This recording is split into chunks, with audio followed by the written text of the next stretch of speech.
우리 한 절 말씀 같이 한번 읽겠습니다. 시작. 시험을 견뎌내는 사람은 복이 있습니다. 그 사람은 그의 참됨이 입증되어서 생명의 멸관을 받을 것이기 때문입니다. 그것은 하나님을 사랑하는 사람들에게 약속된 것입니다. 아멘.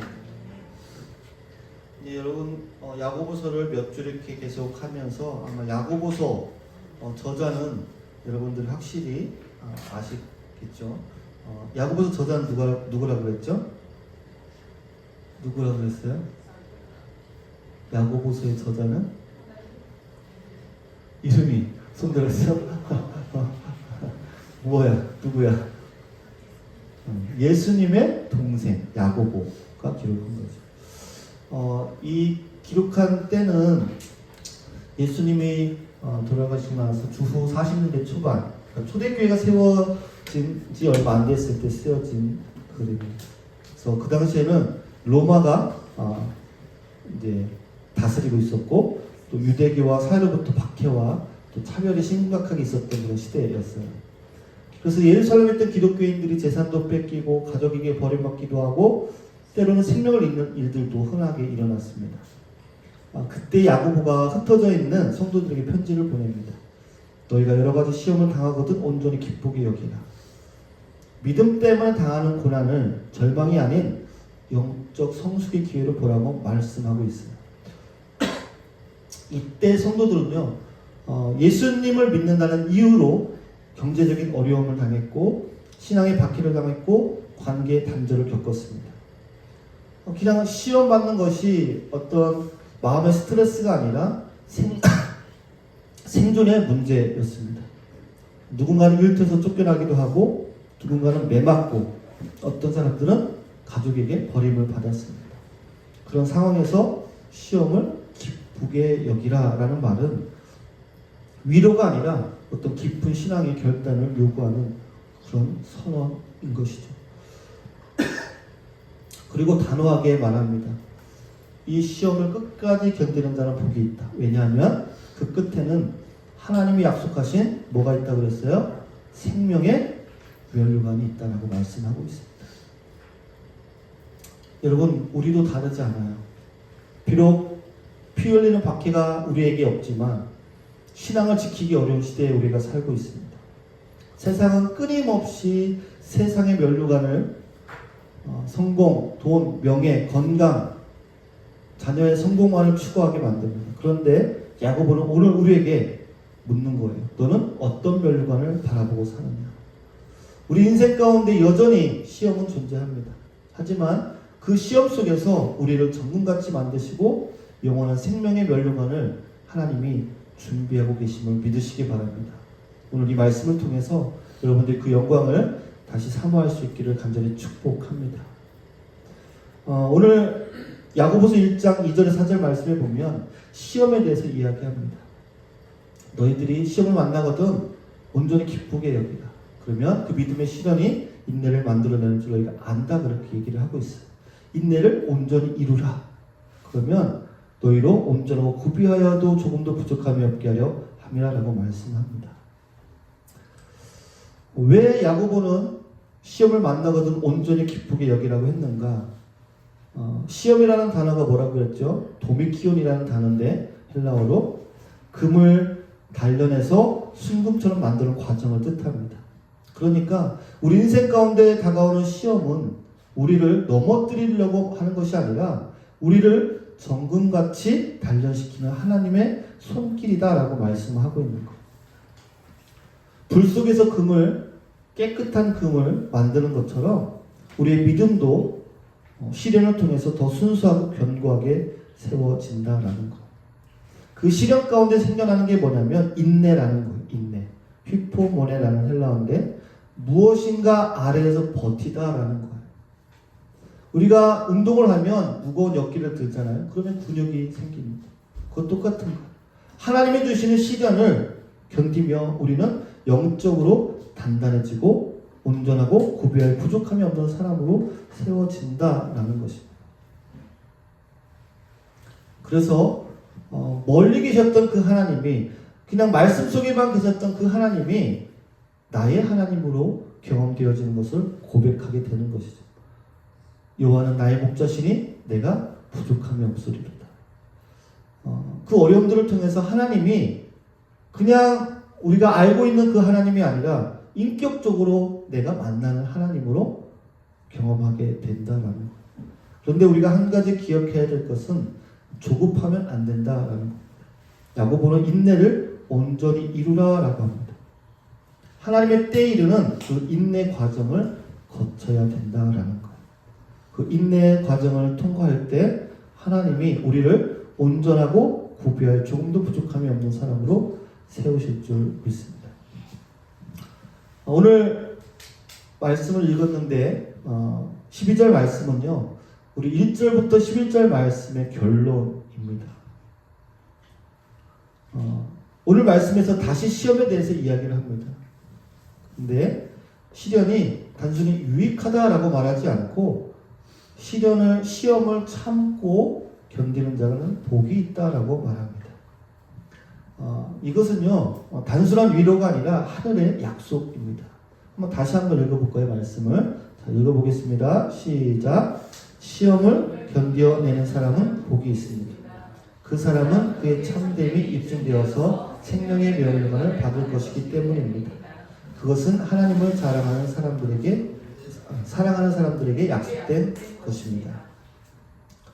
여러분, 이 말씀을 읽으면서 어떤 생각이 드십니까? 마태복음 5장이 무슨 말씀이죠?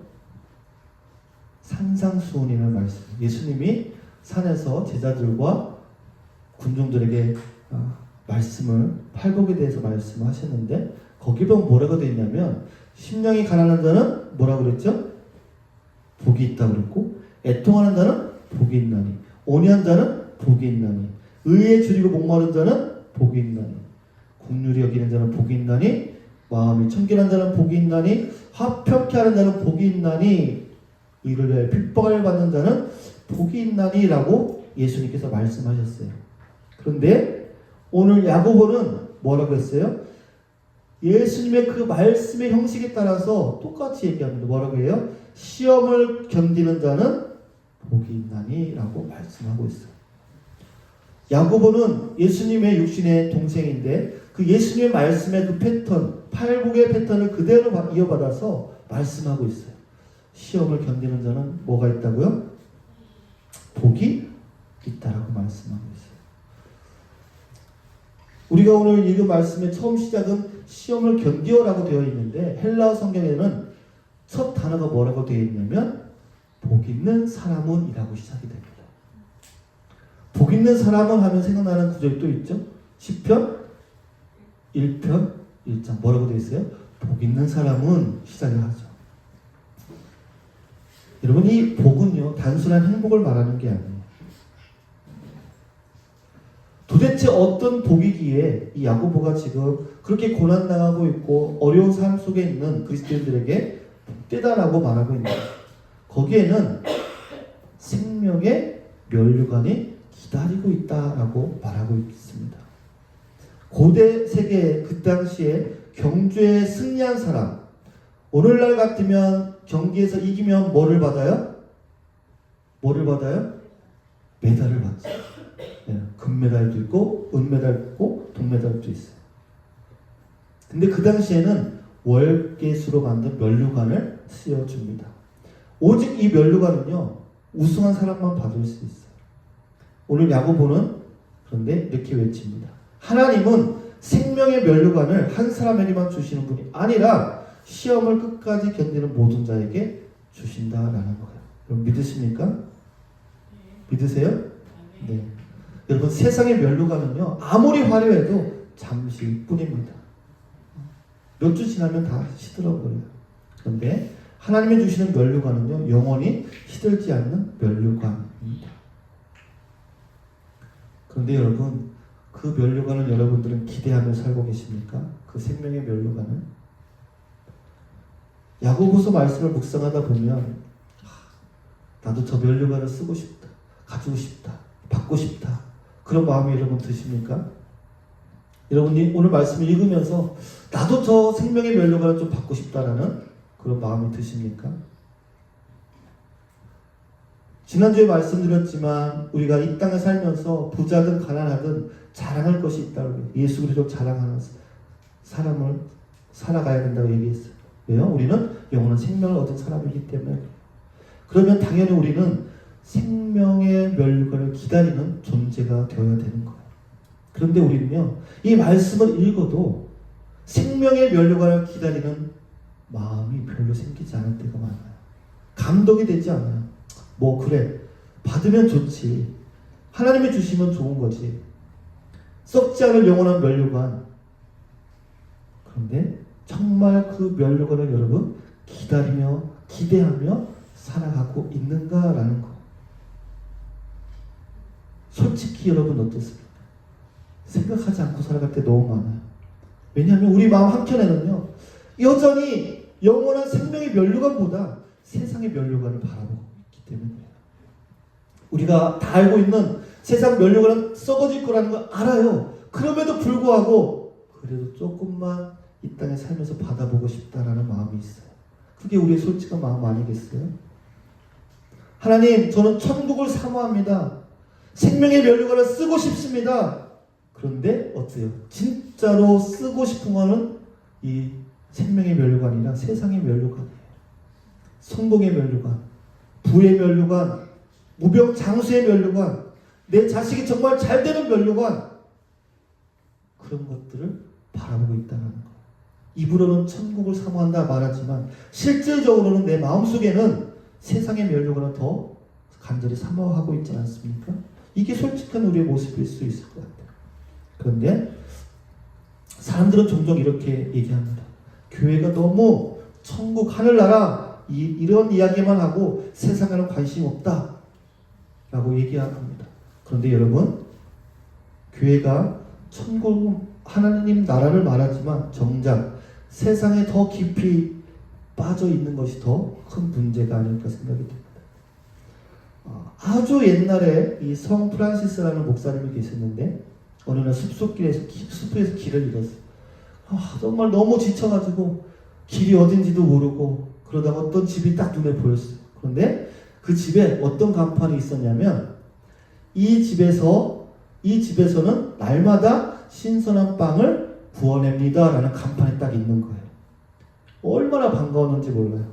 춥고 배고픈데 그 신선한 빵이라는 문구가 정말 이 목사님에게 생명처럼 들렸던 거예요. 그래서 막 뛰어가서 문을 두드렸더니 한 여인이 나왔어요. 그래서 이 목사님이 부인, 제가 신선한 빵을 좀 사고 싶은데 살 수 있을까요? 했더니 그 여인이 난처한 표정으로 뭐라고 했냐면, 죄송합니다, 저희 집에는 갓 구워낸 신선한 빵이 없습니다. 그렇게 한 거예요. 깜짝 놀라서 불렀어요. 아니 그럼 이 간판은 뭐예요? 그랬더니 이 여인이 대답하는 거예요. 우리는 그저 이 집에서는 날마다 신선한 빵을 구워냅니다라는 간판만 만드는 집이라는 거예요. 무슨 얘기인지 아시겠어요? 간판만 만드는 집이었던 거예요. 그런데 여러분, 오늘날 우리 교회가, 우리 신앙이 이런 모습이 아닐까 생각이 듭니다. 천국을 사모합니다라는 간판을 갖고 있지만, 생명의 멸류관을 기다립니다라는 간판을 갖고 있지만 실제로는요, 빵을 굽지 않아요. 그 멸류관을 사모하지 않아요. 우리는 때로는 그렇게 찬양합니다. 잠시 세상에 내가 살면서 천국을 노래합니다. 그런데 찬양만 부르고요, 삶은 여전히 세상의 멸류관을 쫓고 있다는 거. 썩을 줄 알면서도 그래도 이 세상에서 하나님의 능력으로 그 멸류관 좀 쓰면 안 될까? 하나님, 저에게 조금이라도 좀 그 멸류관 경험하면 안 되겠습니까? 라는 마음들이 있는 거예요. 여러분, 왜 우리가 하나님 앞에 실망하고 원망합니까?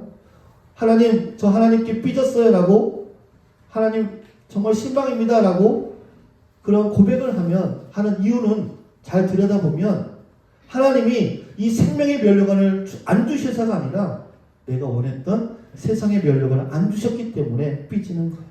내 사업이 잘 되지 않았기 때문에, 내 기대가 있는 성공도 안 되고 부와 명예도 얻지 못하고 그런 멸류관이 내 삶에 들어오지 않으니까 하나님께 실망하고 낙심하고 원망하는 거예요. 내 자식은 정말 좋은 대학에, 좋은 직장에 보내줄 줄 알았는데 그렇지 않았던 거죠. 하나님은 내게 건강의 면류관을 주실 줄 알았더니 안 주셨어요. 병에 걸리는 순간 우리는 낙심하고 절망합니다. 하나님께 화가 나는 이유가 뭐예요? 하나님이 나에게 생명의 면류관을 주시지 않아서가 아니라 내가 원했던 세상의 면류관을 안 주셨기 때문에 그렇다는 거예요. 성경의 면류관, 건강의 면류관, 부귀의 면류관, 그걸 기대했는데 안 주시니까 실망하는 거죠. 하나님 왜요? 나는 그런 거 받으면 안 돼요. 하나님 좀 인심을 쓰시면 안 돼요. 기독교인들이 이렇게 많은데 하나님 세계 100대 부자 명단에 우리 그리스도인들이 다 들어가면 안 돼요. 제가 거기에 들어가면 안 돼요. 좋은 대학에 100% 예수 믿는 사람들만 붙으면 안 됩니까? 그런데 하나님은 그렇게 해주시지 않아요. 가끔은 그런 간증도 듣죠. 제가 암에 걸렸는데 하나님이 치료해 주셨습니다. 사업이 안 되던 사업이 갑자기 잘 되었습니다. 그런 간증을 들으면 가슴이 좀 흔들립니다. 왜 나는 안 될까? 왜 나에게는 그러한 면류관이 안 생길까? 혹시 하나님이 우리보다 우리를 더 잘 알기 때문에 그 면류관을 주지 않는 건 아닐까요? 하나님이 이렇게 말씀하시는 건 아닐까요? 내가 너를 사랑하기 때문에 내가 그 세상의 면류관을 쓰면 생명의 면류관을 잃을까 두려워서 내가 그것을 허락지 않았다. 어떤 목사님이 그 농장에 찾아갔는데 꿩을 키우는 그런 농장이었어요. 그런데 가보니까 꿩이 많이 있는데 울타리만 쳐져 있고 지붕이 없는 거예요. 그래서 목사님이 그 농사 짓는 분에게 물어봤어요. 아니 이 지붕도 없이 이렇게 꿩을 이렇게 키우면 꿩이 날아가서 도망가 버리면 어떡합니까? 라고 물어봤어요. 뭐 어떤 조치를 해놓은 거냐 물어봤어요. 아무런 조치도 안 했대요.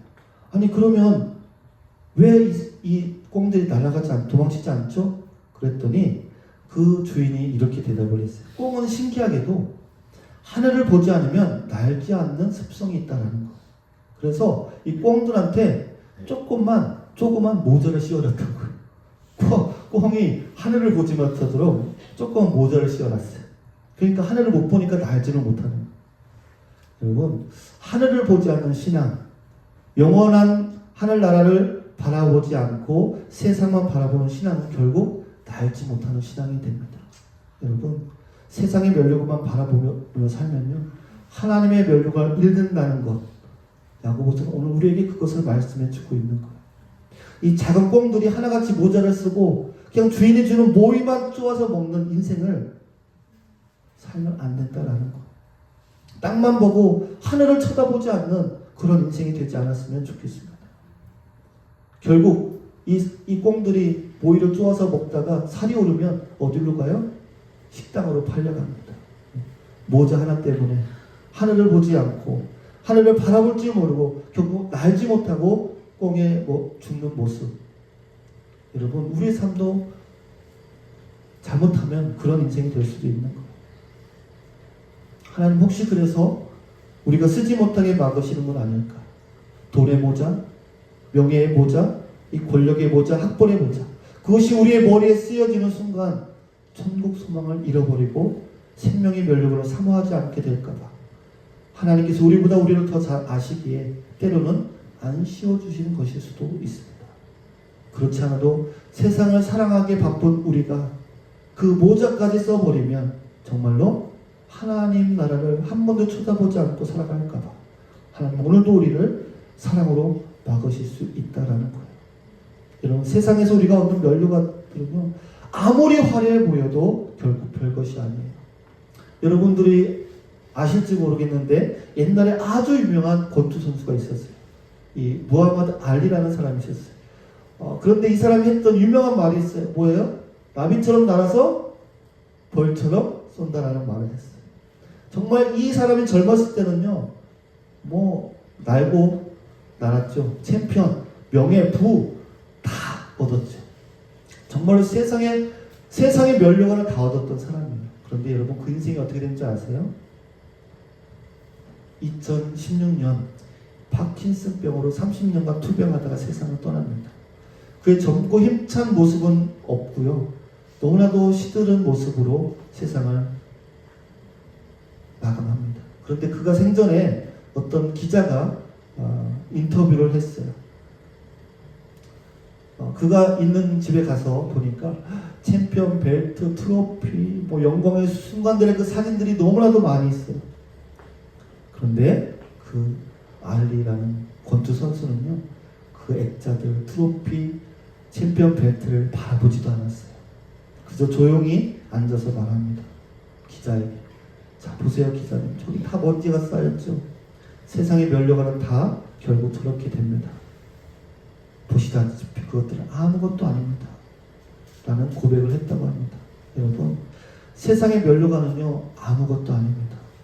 세상의 면류관의 마지막 모습인 것이죠. 헛되고 부질없습니다. 여러분, 정말 우리가 기대해야 될 것은 영원한 생명의 면류관임을 여러분 믿으며 살기를 간절히 축복합니다. 여러분, 믿음의 사람들은요, 이 썩지 않을 생명의 면류관을 사모하며 살았어요. 사도 바울이 뭐라고 했냐면, 우리가 주목하는 것은 보이는 것이 아니요 보이지 않는 것이니 보이는 것은 잠깐이요 보이지 않는 것은 영원합니다. 마지막에 이렇게 편지합니다. 이제 후로는 나를 위하여 의의 면류관이 예비되었으므로 주 곧 의로우신 재판장이 그날에 내게 주실 것이니 내게만 아니라 주의 나타나심을 사모하는 모든 자에게도. 초대교회 성도들은요, 썩을 세상의 면류관이 아니라 영원한 생명의 면류관을 바라보며 살았어요. 그것이 최종 목적지였어요. 이 땅의 성공이 아니라 하나님 나라가 목적이었습니다. 여러분, 목사는요, 단지 예배 시간에 설교만 하는 사람이 아니에요. 성도를 위로하거나 상담하는 사람이 아니에요. 진짜 목사는요, 성도들이 하나님 나라를 사모하게 하고 그 하나님 나라로 향해 걸어가게 만드는 사람이 목사의 역할인 것이죠.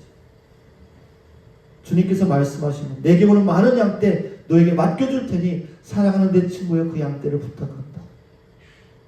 내 양들이 세상의 면류관에 눈멀지 않고 세상의 면류관을 바라보기를 주님은 원하시는 거예요.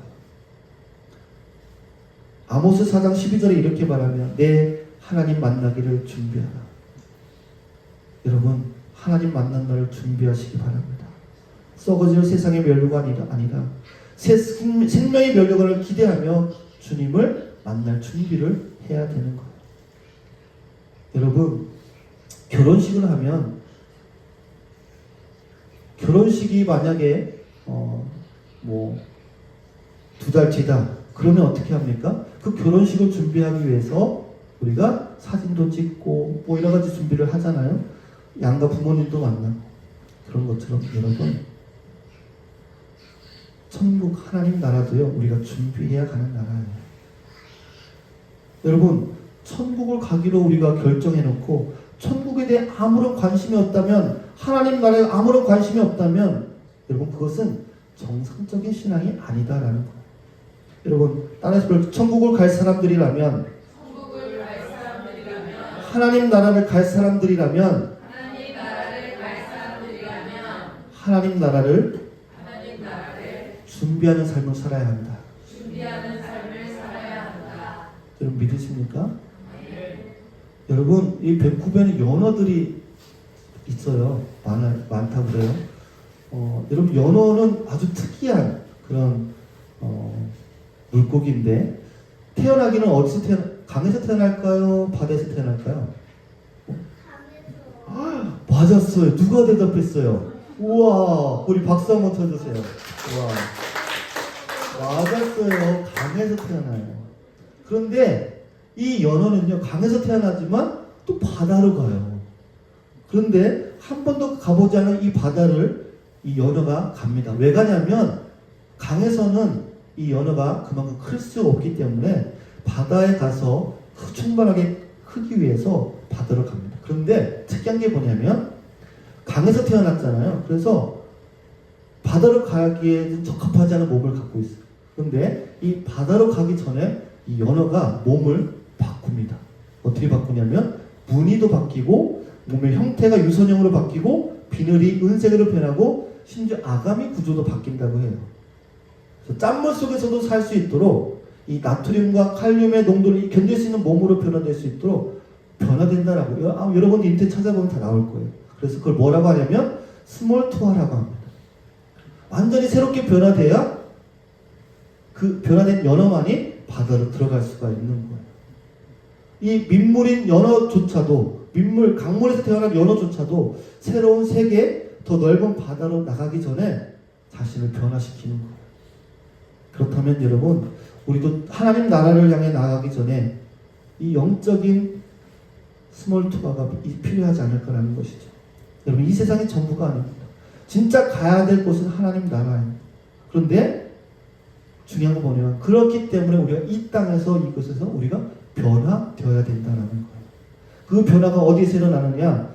교회에서, 말씀 속에서, 예배 가운데, 기도 가운데 일어나는 거예요. 여러분, 교회는 단순히 모이는 곳이 아닙니다. 하늘을 향한, 하나님 나라를 향한 훈련장이에요. 천국 가면, 하나님 나라 가면 하나님을 예배할 거예요. 아마 우리가 그 것들을 이곳에서 지금 우리가 체험하는 거예요. 여러분, 연어가 변화되지 않으면 바다로 나가도 살지 못해요. 여러분, 우리가 영적으로 변화되지 않으면 하나님 나라에 갈 수가 없어요. 반드시 변화가 필요합니다. 근데 그 변화를 하나님은 우리 안에 이루시는 분이십니다. 예수님께서 잔치 비유를 들어서 이렇게 말씀하셨어요. 예복이 준비되지 않은 자를 바깥 어두운 데로 내쫓으라. 왜일까요? 하나님 나라는요, 준비된 자가 되어야 들어갈 수 있는 거예요. 준비되지 않으면 들어갈 수가 없어요. 약속을 했잖아요. 결혼하기로 약속했는데 여러분, 준비되지 않으면 결혼할 수가 있나요? 못하는 거예요. 천국도 마찬가지, 하나님 나라도 마찬가지. 준비되어야 됩니다. 아무나 들어가는 곳이 아니에요. 그것은 죄가 없는 곳이에요. 그런데 여전히 우리가 죄를 사랑하고 회개하지 않고 변화되지 않은 채 어떻게 그곳에 갈 수 있을까? 여러분, 불가능하다라는 거예요. 여러분, 우리는요, 그런 얘기를 많이 들어요. 예수 믿으면 천국 간다라는 말을 너무나도 많이 들었어요. 그런데 여러분, 오늘 야고보서는 우리에게 말씀합니다. 그 천국, 하나님 나라에 들어갈 준비를 하라라는 거예요. 하나님 나라에 들어갈 준비가 없이 어떻게 들어갈 수 있는, 그것은 뭐예요? 예복을 입으라고 말씀하십니다. 주님이 우리에게 말씀하는 거예요. 예복을 입으라. 합당한 준비가 필요하다라는 거예요. 여러분, 천국을 소망하십니까? 하나님 나라를 소망하십니까? 그러면 실제로 우리가 천국을 소망하는 삶을 살아야 돼요. 그런데 하나님 나라를 없는 사람처럼, 하나님 나라가 없는 사람처럼 살아가면 안 된다는 거예요. 여러분, 생명의 면류관은 그러면 오늘 말씀처럼 정말 이 시련과 이 시험만 통과하는 사람은 얻을 수 있는가? 아닙니다. 오늘 본문에 보면 시험을 견뎌내는 사람은 복이 있습니다. 그리고 그 사람은 그의 참됨에 입증되어서 생명의 면류관을 받을 것이기 때문입니다. 그것은 뭐라 그랬어요? 하나님을 사랑하는 사람에게 약속된 것이다 라고 말씀하고 있어요. 무슨 말이에요? 이 생명의 면류관은요, 시험 자체, 그 어려움을 통과한 사람들에게 주시는 보상이 아니라 주님을 사랑하는 사람들에게 약속된 상급이라는 거예요. 따라서 볼까요? 주님을 사랑하는 자들에게 주시는 상급이다. 여러분, 그렇기 때문에 내가 시련을 많이 겪지 않아도, 내가 평탄한 길을 걸어도 내가 주님을 사랑하면 생명의 면류관이 예비되어 있다라는 사실, 여러분 믿으십니까? 교회 일을 열심히 한다고 상급이 있는 것이 아니에요. 주님을 사랑해야 상급이 있는 거예요. 예수님께서 구약의 모든 계명을 두 가지로 요약하셨어요. 뭐예요? 내 마음을 다하고 목숨을 다하고 뜻을 다하여 주 너의 누구를 사랑하라고요? 하나님을 사랑하라. 이게 첫 번째 계명이라고 말씀하시고, 두 번째는 내 이웃을 내 마음같이 사랑하라라고 했어요. 여러분, 이 두 계명의 비중은 같지만 우선순위는 분명합니다. 먼저 하나님을 사랑하는 거예요. 그 다음에 이웃을 사랑하는 거예요. 하나님을 먼저 사랑함 없이 사람을 사랑하면요, 여러분 어떻게 될까요? 신앙이 번아웃이 되고 짜증이 나고 마르다처럼 바쁘게 섬기지만 기쁨이 사라지는 거예요. 마리아는 주님 앞에 앉아 말씀을 들었어요. 그것이 첫 번째 계명인 거예요. 하나님을 사랑하는 사람의 자리에 여러분들이 있어야 될 줄 믿습니다. 그리고 그 사랑에서 흘러나오는 섬김이, 예배가, 기도가 여러분의 삶이 이웃의 사랑의 삶으로 흘러나오는 것입니다. 생명의 면류관은 주님을 사랑하는 자에게 주시는 약속의 면류관입니다.